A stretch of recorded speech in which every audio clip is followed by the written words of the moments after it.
आप सभी का स्वागत है हमारे इस यूट्यूब चैनल में। सो फ्रेंड, आज हम कवर करने जा रहे हैं अध्याय 4, जिसका नाम है जैन एवं बौद्ध धर्म। इस बुक का पेज नंबर 41।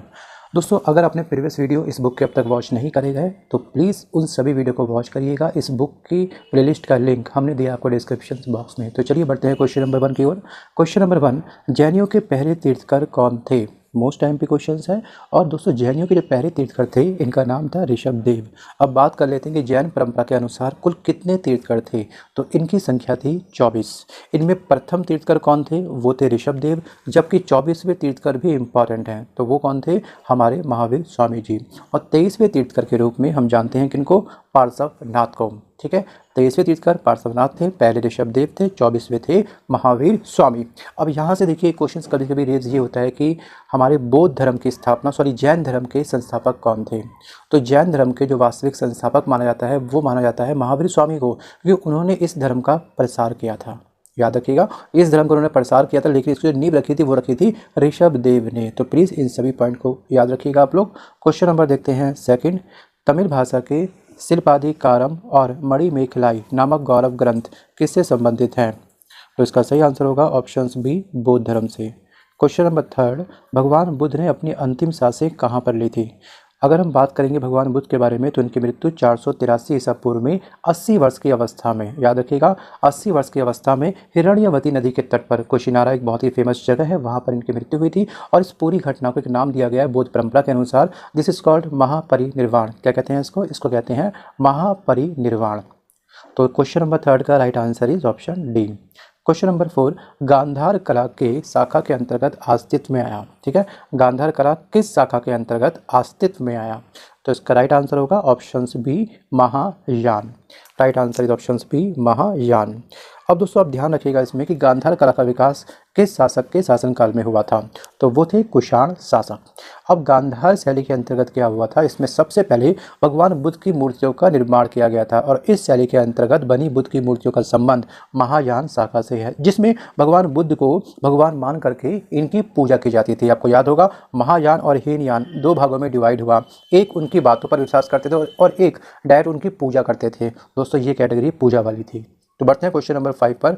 बौद्ध धर्म के विश्वास के अनुसार गौतम बुद्ध का अगला अवतार किसे माना गया? जब महात्मा बुद्ध ने अपना बॉडी का परित्याग किया महापरिनिर्वाण के बाद में, कौन से व्यक्ति को यह संज्ञा दी गई थी कि हाँ, ये व्यक्ति पूजनीय है? तो उनका नाम क्या था? उनका नाम था आपका मैत्रेयी। क्या था? मैत्रेयी। क्वेश्चन नंबर 6, निम्नलिखित में से कौन सा मठ बौद्ध धर्म से संबंधित है? So right answer is option B, चैत्य। चैत्य मठ जो है दोस्तों वो बौद्ध धर्म से संबंधित है। क्वेश्चन नंबर 7, निम्नलिखित में से बौद्ध धर्म का पवित्र ग्रंथ कौन सा है? मोस्ट टाइम पे क्वेश्चन ही है। पवित्र ग्रंथ जो है दोस्तों वो है हमारा क्या? त्रिपिटक। देखिए क्वेश्चन नंबर 7 में जब ऑप्शन सी देख रहे हैं त्रिपिटक, बौद्ध का पवित्र ग्रंथ कौन है? त्रिपिटक हो गया। और इनकी संख्या क्या है? इनकी संख्या 3 है। जैसे हमारे वेदों की संख्या कौन सी है? 4 प्रकार के, ऋग्वेद, यजुर्वेद, अथर्ववेद और सामवेद। उसी प्रकार से बौद्ध धर्म के ग्रंथ की संख्या 3 है। तीनों में से कौन कौन से है? इसको 3 भागों में बांटा गया है। एक आपका हो गया शुद्ध पिटक, एक हो गया आपका विनय पिटक और एक हो गया आपका अभिधम्म पिटक। और शुद्ध पिटक को, पहले वाले जो पिटक है दोस्तों, इसको कहा जाता है बौद्ध धर्म का इंसाइक्लोपीडिया। यहाँ से क्वेश्चन ये होता है कि महात्मा बुद्ध की जो त्रिपिटक की जो शाखाएं हैं उसमें से किस शाखा को या फिर कौन से ग्रंथ को हम लोग इंसाइक्लोपीडिया कहते हैं? डायरेक्ट ये क्वेश्चन पूछा गया है। तो शुद्ध पिटक को बौद्ध धर्म का इंसाइक्लोपीडिया कहा जाता है। क्वेश्चन नंबर 8, अशोक ने तृतीय बौद्ध संगति कहाँ पर बुलाई थी? देखिए, तीसरी जो बौद्ध संगति हुई थी वो आपकी हुई थी 251 ईसा पूर्व में, पाटलिपुत्र में इसका ये सबमिट हुई थी। ये ठीक है, ये काउंसिल हुई थी पाटलिपुत्र में और इसके शासक थे अशोक। तो यहाँ पे आपको राइट आंसर हो जाएगा इसका आपका, अशोक ने जो बुलाई थी तीसरी बौद्ध संगति, ये बुलाई थी पाटलिपुत्र में। देखिए क्या हुआ था कि यहाँ पे अगर हमने जाना कि जो भगवान बुद्ध थे उनकी मृत्यु 483 ईसा पूर्व में हुई। अब सबसे बड़ा सवाल यहाँ पे ये खड़ा हुआ कि आखिरकार अगर उनकी मृत्यु हो गई तो इस धर्म को हम कैसे आगे तक लेके जाएं, इस ज्ञान को हम कैसे आगे तक फैलाएं? तो हमने सहयोग लिया किसका? राजाओं का। आपको याद होगा, पहली बौद्ध संगति अजातशत्रु ने कराई थी, सेकंड कालाशोक ने कराई थी, थर्ड अशोक ने कराई थी, फोर्थ कराई थी कनिष्क ने। क्योंकि ये सभी के सभी शासक इस धर्म से काफ़ी प्रभावित थे, इनकी बातों में काफ़ी दम था, इनके विचारों में काफ़ी दम था। इन्होंने देखा कि हाँ, लोगों में भी परिवर्तन देखने को मिल रहा है, तो अपने ही खर्चों पर इन शासकों ने ये सब बौद्ध संगति करवाई थी। तो आपको याद रखना है यहाँ पे दोस्तों, पहली जो बौद्ध संगति थी वो आपकी हुई थी 483 ईसा पूर्व में, अजातशत्रु ने कराई थी, और सेकंड आपकी 383 में हुई थी जो कराई थी कालाशोक ने। जो अशोक वाली थी वो थी आपकी 251 ईसा पूर्व में स्थान था पाटलिपुत्र। इन सभी वर्ड्स को ध्यान रखिएगा। क्वेश्चन नंबर देखते हैं 9। और दोस्तों देखिए, मैं कह रहा हूँ कि ध्यान रखिएगा। मुझे मालूम है कि ध्यान आप रखने का प्रयास करेंगे, लेकिन आप लोग भूल भी जाएंगे कुछ दिन बाद, क्योंकि आपको पता होगा कि साइंस का कहता है कितना % हम लोग भूल जाते हैं अगर हम रिवीजन ना करें तो प्लीज़ अपनी नोट्स बनाते रहिएगा। साइड में A4 पेज लेके बैठिए, तरीके से इन सब बातों को लिखिए आप लोग। क्वेश्चन नंबर अब देखते हैं 9। सिकंदर महान का शिक्षक कौन था? तो सिकंदर महान का शिक्षक था अरस्तु। और इसी को, अरस्तु को ही हम लोग जीव विज्ञान का जनक भी कहते हैं, father of biology. Question number 10।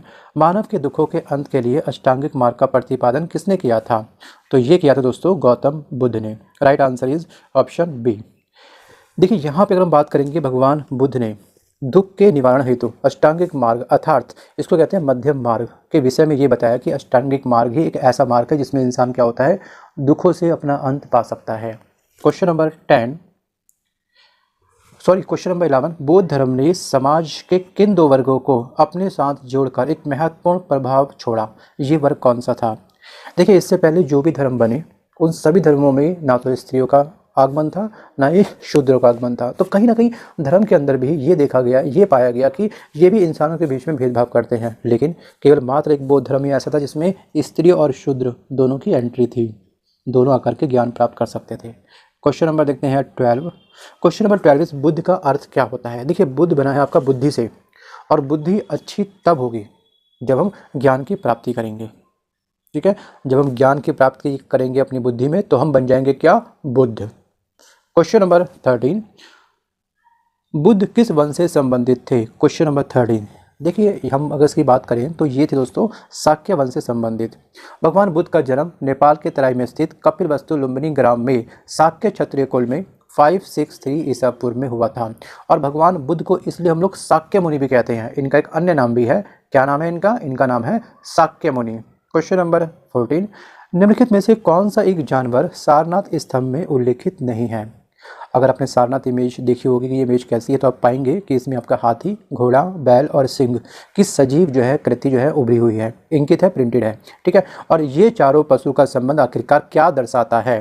तो ये दर्शाता है दोस्तों धर्म चक्र परिवर्तन। Question number 15। बुद्ध को ज्ञान प्राप्त हुआ था। जी हाँ, जो बुद्ध थे उनको गया में बुद्ध को ज्ञान 35 वर्ष की अवस्था में, निरंजना एक रिवर है जिसको हम लोग कभी कभी पुनपुन रिवर भी कहते हैं। कभी कभी का मतलब कुछ कुछ बुक में इसको पुनपुन रिवर भी कहा गया है। इस नदी के तट पर इन्होंने ध्यान किया और 35 ईयर की अवस्था में इन्होंने ज्ञान की प्राप्ति करी। Question number 16। निम्नलिखित में से कौन सा बौद्ध ग्रंथ भारत में सबसे बाद में लिखा गया है? Question number 16। Right answer is option D, वामसात पक्षिणी। Question number 17। निम्न में से बौद्ध साहित्य की पहचान करिए। जी हाँ, निम्नलिखित में से बौद्ध साहित्य की हमको पहचान करनी है, तो इसमें आपका हो गया त्रिपिटक। अभी क्वेश्चन नंबर 7 में हमने जाना था कि त्रिपिटक को 3 भागों में बांटा गया है, वेद वाला एग्जाम्पल है ना। तो पहला जो हमारा ग्रंथ है वो कौन सा था, सेकंड कौन सा था और थर्ड कौन सा था? इन तीनों के नाम आप प्लीज़ मुझे कमेंट करिए। अगर आप ये कमेंट कर पाते हैं तो आपका अटेंशंस, आपका डेडिकेशंस, आपका ध्यान इस वीडियो के प्रति है। अगर आप कमेंट नहीं कर पा रहे हैं तो कुछ मिनट पहले की बातें, मात्र 10 मिनट पहले की बातें आप लोग भूल रहे हैं। अगर इतनी जल्दी भूलेंगे तो बात कैसे बनेगी? Think about it. मेरी बातों पर विचार जरूर करिएगा। Question number 18। प्रारंभिक बौद्ध धर्म ग्रंथों की रचना किस में की गई थी? So friend, right answer is option B, Pali में। Question number 19। महावीर की माता कौन थी? देखिए, जो महावीर की माता थी वो थी त्रिशला, और ये भी याद रखना है कि ये किसकी बहन थी? तो ये थी लिच्छवी के राजा जिनका नाम था चेटक, ये इनकी बहन थी त्रिशला। Question number 20। अजंता की चित्रकारी में किसकी कहानी को चित्रित किया गया है? तो अजंता की जब कहानी देखते हैं, चित्रकारी देखते हैं, तो इसमें जो उल्लेख किया गया है वो किया गया है जातक का। देखिए, यहाँ पर हम बात करें जातक है क्या, थोड़ा जान लेते हैं। देखिए, अजंता की चित्रकारी में भगवान बुद्ध के जो पूर्व जन्म थे उनकी कथाओं को अर्थात जातक कथाओं का जिक्र किया गया। और सबसे प्रसिद्ध जो जातक कथा है वो कौन सा निकाय है? वो है हमारा गुद्दक निकाय। कौन सा? गुद्दक निकाय या खुद्दक निकाय भी कहते हैं इसको। Question number 21। गौतम बुद्ध ने अपना प्रथम धर्म संदेश कहाँ पर दिया था? 21 right answer is option D, Sarnath में। और ज्ञान प्राप्त करने के पश्चात महात्मा बुद्ध सारनाथ गए। वहाँ पे उन्होंने अपनी मेन पॉइंट है यहाँ पे दोस्तों 5 ब्राह्मणों को अपना उपदेश दिया था, जिसे बौद्ध धर्म ग्रंथों में धर्म चक्र परिवर्तन के नाम से जाना जाता है। क्वेश्चन नंबर 22, महावीर का जन्म क्षत्रिय वंश के कौन से कुल में हुआ था? महावीर का जन्म वैशाली के निकट कुंडग्राम के घ्रातक कुल में, कहाँ पर? घ्रातक कुल में आपका इनका जन्म हुआ था। ये आपको ध्यान रखना है। इनकी माता का नाम त्रिशला था, अभी हमने जाना कुछ समय पहले, जो लिच्छवी राजकुमारी थी, और इनकी पत्नी का नाम था यशोदा। क्या नाम था? यशोदा। क्वेश्चन नंबर 23, बौद्ध साहित्य त्रिपिटक की किस भाषा में रचना की गई है? दोस्तों इसकी जो रचना की गई है त्रिपिटक की, वो की गई है पाली भाषा में। क्वेश्चन नंबर 24, नेपाल में बौद्ध धर्म का प्रचार किसके शासनकाल में हुआ था? So right answer is option B, Ashok. अब दोस्तों आपको यहाँ पे एक चीज़ और ध्यान रखनी है कि जो कलिंग का युद्ध हुआ था 261 ईसा पूर्व में, और अशोक और खारवेल के मध्य जो युद्ध हुआ था, उसके बाद में अशोक का हृदय परिवर्तन हो गया था। तो आपको याद रखना है कि कौन से भिक्षु के उपदेश के बाद में अशोक का हृदय परिवर्तन हो गया था। बौद्ध भिक्षु उपगुप्त ने अशोक को बौद्ध धर्म में दीक्षित किया था। वहीं खड़े खड़े मैदान में थोड़ी सी बातें समझाई, और उसका इतना पॉजिटिव इम्पैक्ट पड़ा अशोक के अंदर कि उसने बौद्ध धर्म को अपना लिया। क्वेश्चन नंबर 25, अनुयायियों के लिए प्रसिद्ध विक्रमशिला विश्वविद्यालय की स्थापना किस शासक ने की थी? तो ये की थी दोस्तों धर्मपाल ने। Right answer is option D, Dharmapal ने। क्वेश्चन नंबर 26, गांधार को ग्रीक बौद्ध शैली भी कहा जाता है, और इसका सर्वाधिक विकास किसके काल में हुआ? Right answer is option C, Kanishka के काल में। क्वेश्चन नंबर 27, वैशाख पूर्णिमा का दिन बड़ा महत्व रखता है, क्योंकि इस दिन क्या हुआ था? इस दिन हुआ था आपका बुद्ध का जन्म, बुद्ध को ज्ञान प्राप्ति और बुद्ध की मृत्यु। Right answer is option D, उपरोक्त सभी। क्वेश्चन नंबर 28 इज बौद्ध धर्म निम्न में से किन मतों पर विश्वास करता है? तो ये करता है दोस्तों, यदि हमने इच्छाओं पर काबू पा लिया तो हमको क्या होगा? निर्वाण मिल जाएगा। ये है इसका इंपॉर्टेंट पॉइंट। क्वेश्चन नंबर 29, निम्न में से कौन सा जैन धर्म का त्रिरत्न नहीं है? 29 दोस्तों, जैन धर्म में 3 रत्न काफ़ी इंपॉर्टेंट है। एक है आपका सम्यक श्रद्धा, सम्यक ज्ञान, सम्यक आचरण। तो दोस्तों यहाँ पे तीनों में अगर हम देखेंगे तो दृष्टि नहीं है, अभी जो मैंने आपको बताया, तो त्रिरत्न में आपका दृष्टि नहीं आती है। क्वेश्चन नंबर 30, यात्रियों का राजकुमार किसे कहा जाता है? ये उपनाम, ये उपाधि अगर कह सकते हैं, ये संज्ञा किसको प्राप्त है? तो ये प्राप्त है आपकी हेनसांग को। Right answer is option B. देखिए यात्रियों के राजकुमार के रूप में हेनसांग को जाना जाता है, और ये हर्षवर्धन के शासनकाल में भारत आया था। इसका मुख्य जो एम था यहाँ पे आने का, इसका उद्देश्य था बौद्ध धर्म के बारे में जानकारी प्राप्त करना, तथा इसका वर्णन इसकी एक बहुत ही फेमस बुक है जिसका नाम है आपका CU, इसमें दिया गया है कि ये आया इंडिया में तो उसने क्या क्या देखा था, उसके बारे में बहुत ही विस्तारित रूप से इसने बताया। क्वेश्चन नंबर 31, निम्न में कौन सा शासक बुद्ध के समकालीन था? Right answer is option B, Bimbisara. Question number 32, Milind Panho क्या है? मिलिंद पन्हो क्या है दोस्तों? तो ये एक बौद्ध धर्म से संबंधित है, और इस ग्रंथ में यूनानी शासक मिनांडर का बौद्ध आचार्य नागार्जुन से किए गए जो क्वेश्चन थे उसके सार के बारे में इसको बताया गया है इसमें। और दोस्तों इसका सही आंसर होगा ऑप्शन डी, बौद्ध ग्रंथ। मैं अगेन रिपीट करूंगा इस टॉपिक को, ध्यान सुनिएगा। देखिए इस ग्रंथ में यूनानी शासक मिनांडर के बौद्ध आचार्य जो थे नागार्जुन, इनके बीच में जो भी संवाद हुआ था, क्वेश्चंस जो आंसर चले थे आपस में, उसको कंपाइल करके दर्शाया गया है मिलिंद पन्हो में। क्वेश्चन नंबर 33, निम्नलिखित में से कौन सा संप्रदाय बौद्ध धर्म का नहीं है? So right answer is option C, Digambar. Right answer is option C, Digambar. बौद्ध धर्म देखो दोस्तों, आपको पता होगा कि 2 संप्रदाय में डिवाइड हो गया था, एक था आपका महायान, दूसरा था आपका हीनयान। बौद्ध धर्म के 2 भागों में विभाजन चतुर्थ बौद्ध संगति में हुआ था, जो चौथी बौद्ध संगति आपकी हुई थी, ठीक है, कनिष्क के टाइम पर, तब हुआ था इसका 2 भागों में डिवाइड।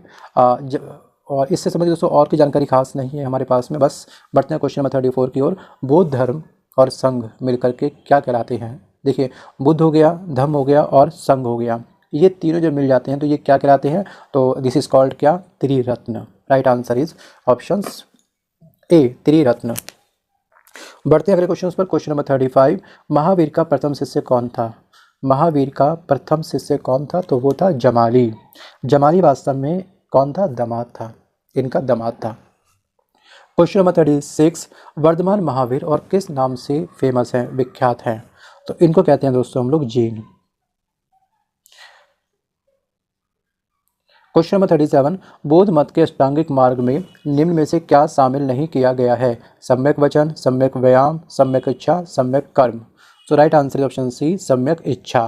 क्वेश्चन नंबर 38, तिब्बत में बौद्ध धर्म का प्रचार करने वाला बौद्ध भिक्षु कौन था? जिसने तिब्बत में बौद्ध धर्म का प्रचार किया था, उनका नाम था पद्म संभव। Right answer is option D. Question number 39, Gautam Buddha का जन्म स्थान किसके द्वारा अंकित किया गया था? तो इसका सही आंसर होगा दोस्तों ऑप्शन बी, अशोक। ये स्तंभ था दोस्तों, याद रखिएगा स्तंभ का नाम कि अशोक मौर्य का जो स्तंभ था जिसको हम कहते थे रुमिन देई, इसमें इस बात को अंकित किया गया था इनके जन्म के बारे में। क्वेश्चन नंबर 40, चीनी यात्री मुख्य रूप से भारत आए थे, क्यों, क्या था इसके पीछे रीज़न इनके भारत आने का? तो इनका सबसे बड़ा उद्देश्य था कि बौद्ध मत में इनकी रुचि बहुत ही ज़्यादा थी, तो ये बौद्ध धर्म को जानने के लिए यहाँ पर आए थे। Right answer is option A. Question number 41, Bharat में जैन धर्म का संस्थापक कौन था? 41, right answer is option B, Mahavir. Question number 42 is किस कुषाण शासक, मैं उसको थोड़ा सा सही करूंगा दोस्तों, थोड़ी टाइपिंग मिस्टेक है, किस कुषाण शासक से बौद्ध धर्म को संरक्षण प्राप्त हुआ था?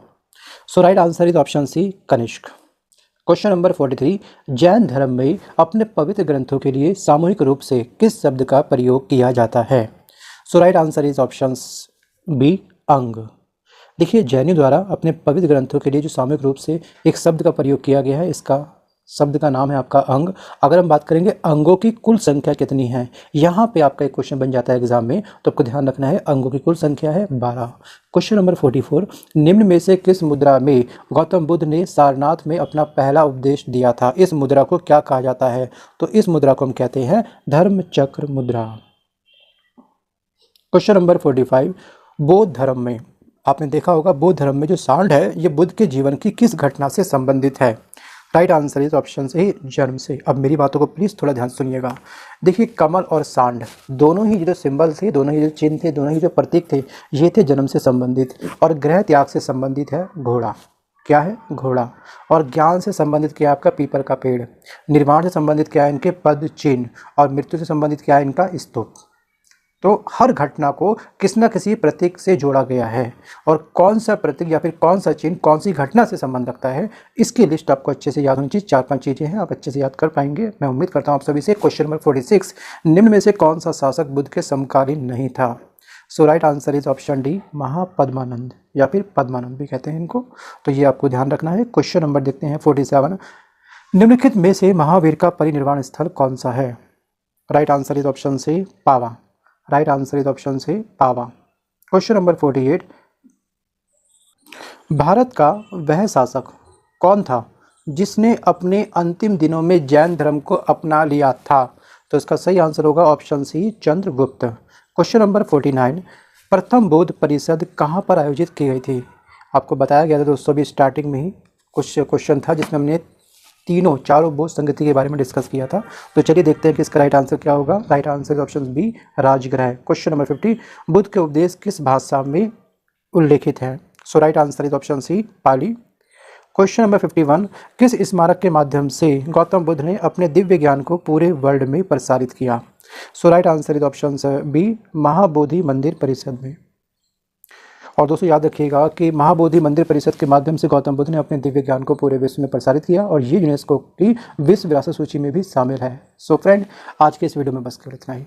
वीडियो पसंद आया हो तो प्लीज़ वीडियो को लाइक करिएगा। और छोटी सी इन्फॉर्मेशन आप सबके लिए ये कि अगर आपको किसी भी क्वेश्चन में डाउट है, इन्फॉर्मेशन बहुत आपको बताई गई, शायद आपको एक बार में सभी इन्फॉर्मेशन याद ना हो पाए, ऐसा भी होता है कि जो 51 क्वेश्चन में से आप कुछ क्वेश्चन भूल जाएंगे कुछ समय के बाद, तो प्लीज़ इस वीडियो को दोबारा से एक बार और प्ले करिएगा। आज, कल, परसों जब भी आपको टाइम मिले तो रिवीजन जरूर करिएगा। या तो अपने नोट्स से रिवीजन करिए, या वीडियो पसंद आ गया है तो लाइक भी करिए, अपने फ्रेंड तक इस वीडियो को शेयर करिए। और इस बुक के तमाम वीडियो जो भी बन चुके हैं उसका लिंक दिया गया है डिस्क्रिप्शन बॉक्स में, जाइए और वीडियो को देखिए।